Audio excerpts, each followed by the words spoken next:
कंस का वार्षिक कर चुकाने के लिए श्री नंद बाबा बैलगाड़ियों में स्वर्ण मुद्राएं, कुछ मणिमाणिक लेकर, बहुमूल्यवान वस्त्र लेकर के बैलगाड़ी में रख करके और वे वहां से चल पड़े। कंस को वार्षिक कर चुकाया। देखिए, बहुत ध्यान देकर सुने। टैक्स की चोरी नहीं करनी चाहिए।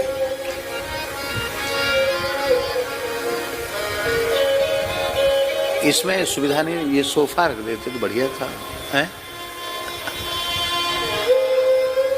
सोफा रख देने से आपको बैठने में सुविधा हो। जी ठीक। हाँ,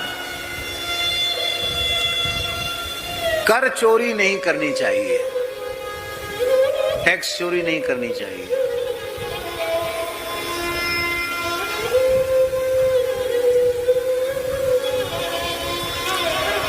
राजा प्रजा की रक्षा करता है, सुरक्षा करता है, पोषण करता है, विकास की योजनाएं बनाता है। राजा वो कैसे बनाता है? कर से प्राप्त धन के द्वारा ही बनाता है। इसलिए टैक्स की चोरी नहीं करनी चाहिए। इसके तमाम उदाहरण हमारे पुराणों में।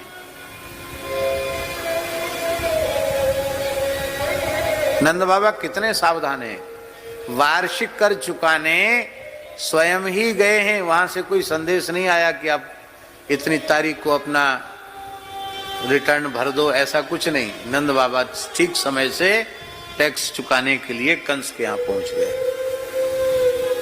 पर एक बात है, वर्तमान जो कर प्रणाली है वो इतनी अव्यावहारिक है और इतनी जटिल है कि उस जटिल अव्यावहारिक कर प्रणाली के कारण शरीफ भी चोर बनते चले जा रहे हैं।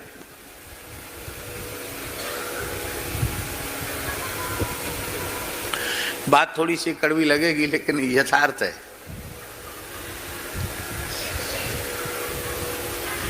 और जो सीए हैं उनकी पढ़ाई क्या है? वो क्या बताते हैं? यही बताते हैं कि तुम टैक्स को कैसे, टैक्स से बच सकते हो। समझे ना? टैक्स चोरी की पद्धति बताते हैं। इतने कर हैं, पथ कर, ग्रह कर, जल कर। मरने का भी टैक्स लगता है क्या? मृत्यु कर। इतने कर हैं कि उन करों के बोझ के कारण हर व्यक्ति सोचता है कि कुछ न कुछ हम भाई कुछ दे भी दें, कुछ हमारे लिए भी बच जाए। तो प्राचीन कर प्रणाली की व्यवस्था क्या थी? जो हमारी धर्मशास्त्र की व्यवस्था है, वो व्यवस्था यह थी कि प्रत्येक व्यक्ति अपनी वार्षिक आय का छठा अंश राजा के खजाने में रख देता था। अन्न हो या धन हो, जो कुछ भी हो, वो छठा अंश राजा को दे देगा।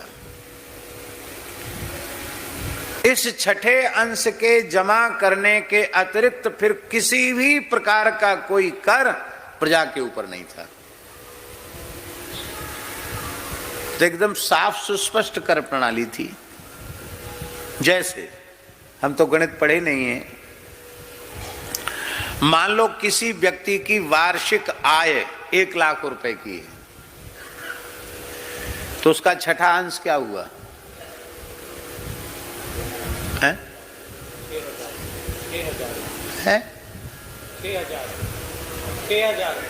6,000 हुआ।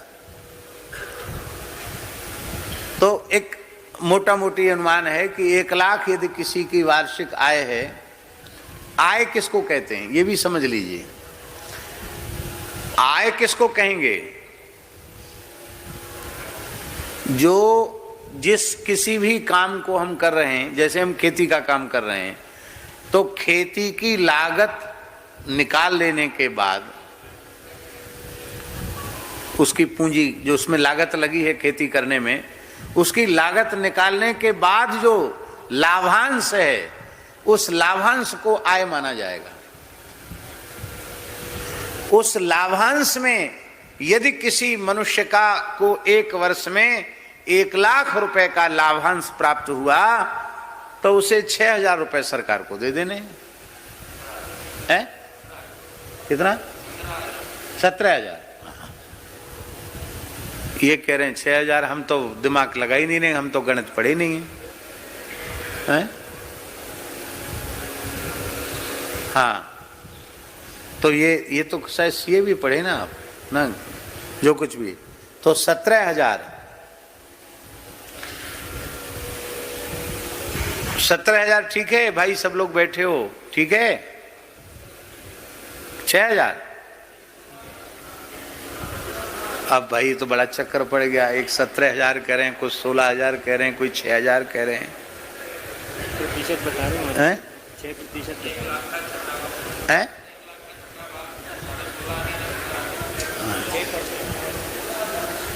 छठा अंश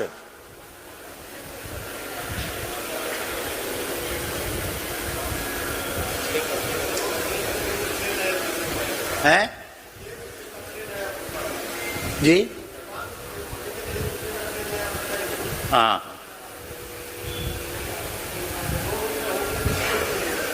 हाँ, 100 रुपए होंगे तो 6 रुपए देना है, 1,000 रुपए होंगे तो 60 रुपए देना है, 1,00,000 रुपए होंगे तो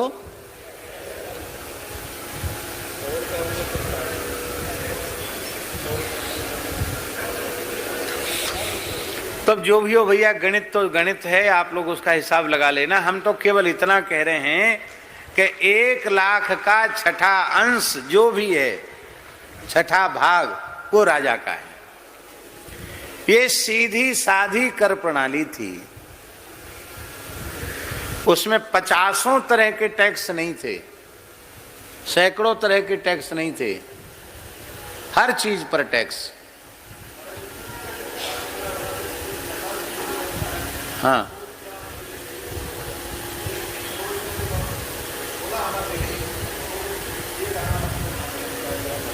ऐसा है। हाँ,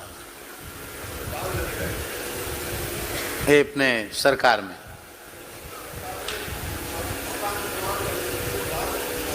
जी जी। हाँ, तो इस प्रकार से तो गृह कर वगैरह फिर नहीं था, व्यापार कर नहीं था, कृषि कर नहीं था,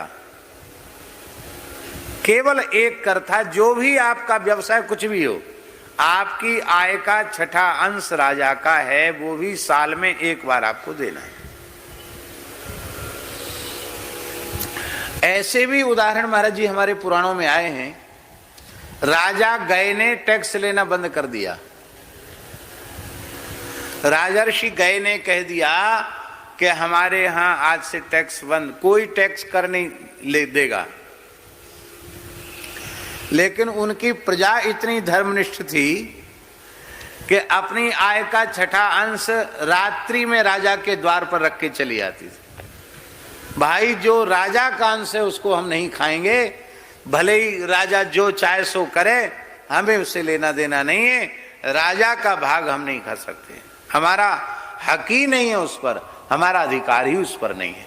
हमारा अधिकार जितने पर था उतना हमने ले लिया, और जो राजा के अधिकार की चीज है वो राजा के पास रहनी चाहिए।